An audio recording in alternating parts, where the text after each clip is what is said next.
And a very special hello to Latrobe. Oh, I love Latrobe. You know why? The home of Arnold Palmer. This was the home of my friend Arnold Palmer. And he loved Latrobe. You know, he turned out to be one of the greatest golfers in the world. He started off very, very poor. He had no money, just had a lot of talent and a lot of muscle. He was a strong guy. That I said, when I come here, I'm going to tell him the real story of Arnold.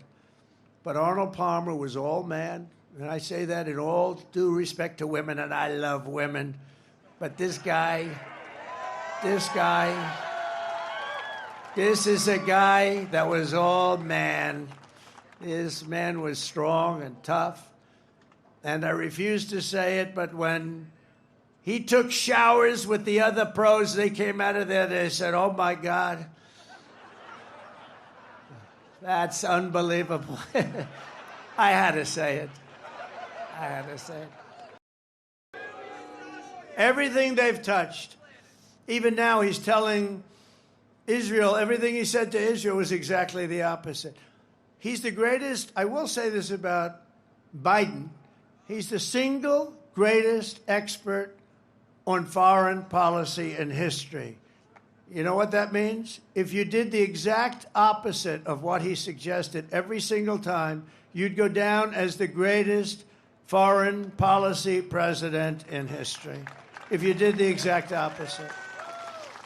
Everything's a failure. And he's telling Bibi Netanyahu, don't do this, don't do that, don't do this. All our great congressmen are there. And don't do any of these things. And Bibi didn't listen to him, and I tell you what, they're in a much stronger position now than they were 3 months ago, that's for sure. Nobody's ever seen anything like has happened.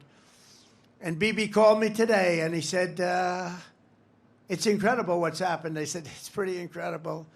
But he wouldn't listen to Biden, because if he did, they wouldn't be in this position.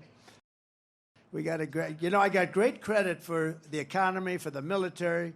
We were in no wars. Think of it. I started no wars. Everybody thought I'd be like in a war.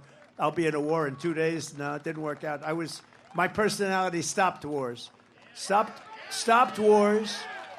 It stopped wars in countries that we weren't even involved. I was able to stop wars with other countries that we weren't even that involved with just by making a couple of phone calls. I saved a lot of lives.